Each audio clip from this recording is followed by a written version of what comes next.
When Youssef first suggested immigrating to France, his wife Amina hesitated. Their son Omar was only 10, and the bustling streets of Marrakech had always been their home. But Youssef's health was deteriorating rapidly, and the doctors in Morocco had exhausted all treatment options.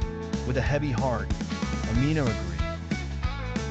They sold most of their belongings and boarded a flight to Marseilles, carrying with them hope and uncertainty. Upon arrival, the reality of their new life struck them hard. They moved into a small, damp apartment in a worn-down neighborhood. The rent was exorbitant, and Youssef's medication and hospital visits quickly ate through their savings. Language barriers added another layer of difficulty, as none of them spoke French fluently. Omar, who had been a bright student back home, struggled in his new school, where he couldn't understand his teachers or classmates.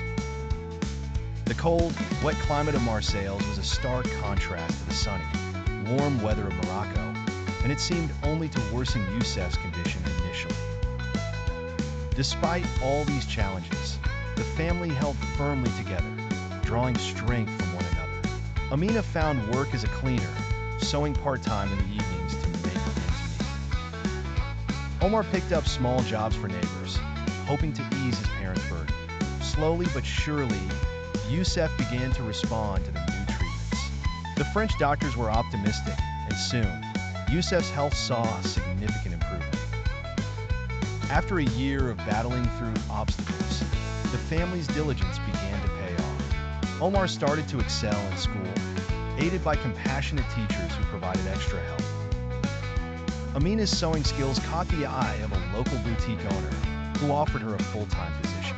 Youssef, now healthier, took up a job at a nearby grocery store, feeling grateful to contribute once again.